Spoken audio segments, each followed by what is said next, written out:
Nyau ni gilok tujuan untuk minta surok wa citom Julaiwan. Hamtam gerikian wargi geri he citom Julai yang hak ujaking ini di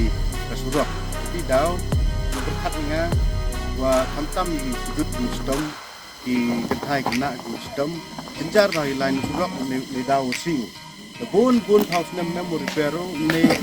ngasnya komen adu kate wa kini paidbah nong kercan dan ki perlok wa jo emission lagi report ya mi paidbah gini ekubelai gi wi yarap ya tan gini report ne benta pemha pemiat ni surok dengan artin la jiwa ni pendep mentu mestep la dokte ni menggewi la apte ni kat wi la pendep hadu poi halaskan kate am ini hanya kumai kat wi la pendep ni surok hadu poi halaskan wa sing du surok dengan artin wa hadin wa dachna mi surok urap suk di paidbah olai wan berbuat simpor duna cikenta nasa sniang nagi tain tum khat keslap siar muchrat ter duna cikenta simpor gula juai kat kau man kate simpor gam do arkenta citen upoi di thau tegomut la jiau em kejut ten yo citom la ne yo jenjar nei em le ki bru hadu khlat kalau poi jo stal nei daw si ore du surok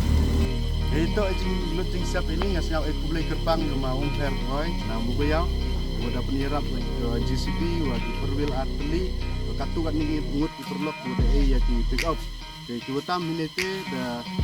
yerap yetan ni na neplah yo nga ni daw ka daw ba daw san kamu tu citom di paidbah tempan se daw am cuki senong di tahu kamu dah pembaik ni untuk hak kendai terik daw cina itu sudah haksiar kat Syllad bila dia yo haksiar kat Syllad kan de